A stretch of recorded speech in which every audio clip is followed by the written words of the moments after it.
Good morning, my all students. Today our topic growth और development in हम first year वालों।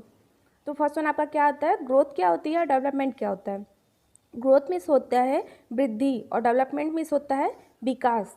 ठीक है, तो फर्स्ट वन इसमें क्या आता है आपका ग्रोथ। ग्रोथ क्या होती है, तो उसमें क्या आता है आपका ग्रोथ से रिलेटेड क्या है हमारा बॉडी स्ट्रक्चर, आई मीन शारीरिक स्ट्रक्चर। तो फर्स्ट वन इसमें क्या है आपका फिजिकल ग्रोथ। ठीक है, तो इसकी डेफिनेशन हम किस टाइप की देखेंगे, जब हमारे बॉडी पार्ट में, जब हमारे होल बॉडी पार्ट में कुछ डिफरेंसेस दिखने को मिलते हैं, लाइक कि हमारे शारीरिक अंगों में उनके आकार प्रकार में विभिन्न टाइप की कुछ चेंजेस दिखने को मिलते हैं, लाइक उसमें कैसे डेवलपमेंट हो रहा है, कैसे वृद्धि हो रही है, उसी के थ्रू हम जानते हैं कि एक बच्चा अब परिपक्व हो रहा है। ठीक है, तो फिजिकल ग्रोथ क्या हुई, जब हम अपने शारीरिक अंगों की विकास या वृद्धि को देखते हैं कि एक बच्चा अब अपने बॉडी को डेवलप देख रहा है या फिर उसे बड़ा होते देखा जा रहा है, उसी को हम बोलते हैं फिजिकल ग्रोथ। फिर आता है आपका फिजिकल डेवलपमेंट, मतलब शारीरिक डेवलपमेंट। जब ग्रोथ हो रहा है तो उसके साथ साथ हमें शारीरिक डेवलपमेंट भी जरूरी है। शारीरिक डेवलपमेंट मतलब होता है विकास, कि हमारे शरीर का विकास कैसे हो रहा है। अभी एक बच्चा कंटिन्यू लंबा होता जा रहा है बट वो उसके सोचने समझने की शक्ति सही नहीं है, तो हम सही से उसको नहीं समझ सकते ना कि वो बच्चा सही है।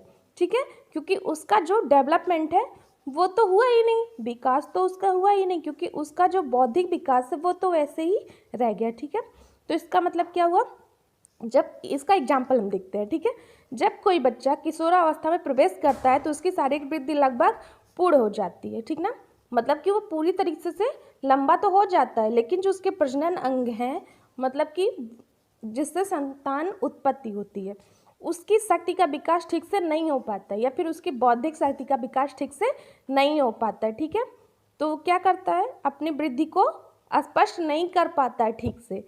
इस प्रकार से हमें ध्यान रखना चाहिए कि बालक के वृद्धि और विकास को दोनों को ध्यान में रखते हुए ही हमें ये चीज़ें सोचनी चाहिए या समझनी चाहिए। फिर आता है फर्स्ट वन इसका शारीरिक। ठीक है, शारीरिक डेवलपमेंट, तो उसमें आपके शारीरिक डेवलपमेंट में क्या क्या आता है, उसकी ऊंचाई आती है, उसका वेट आता है, और अंग विशेष में वृद्धि, मतलब कि उसके जितने बॉडी पार्ट हैं उनमें वृद्धि हुई है कि नहीं।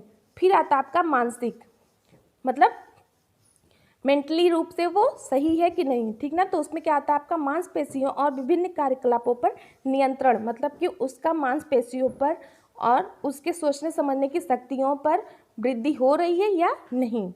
ठीक है, फिर आता है आपका भावनात्मक, इमोशनली, वो कंप्लीटली इमोशनल होता है कि नहीं, या फिर उसके अंदर कोई सोचने समझने की शक्ति है कि नहीं। ठीक है, इस प्रकार से हम देखते हैं शारीरिक वृद्धि को हम सेंटीमीटर से या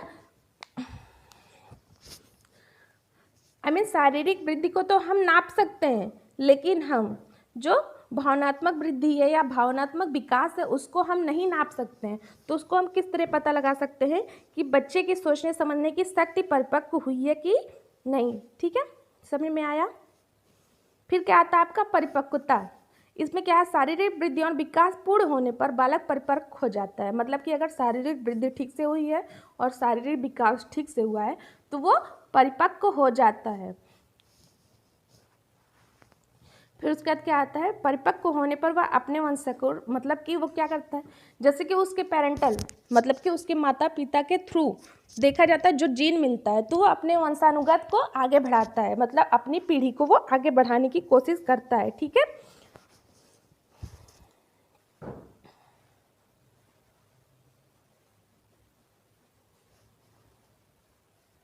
फिर आता है आपका वृद्धि और विकास को प्रभावित करने वाले कारक। वृद्धि और विकास को कौन कौन से कारक प्रभावित करते हैं। ठीक ना, वृद्धि और विकास को क्या क्या चीज प्रभावित करता है या कौन कौन से फैक्टर अफेक्टेड उस पर अफेक्ट डालते हैं। तो फर्स्ट वन आपके आते हैं कि प्रसव पूर्व पहलू, मतलब आफ्टर डिलीवरी। हम देखते हैं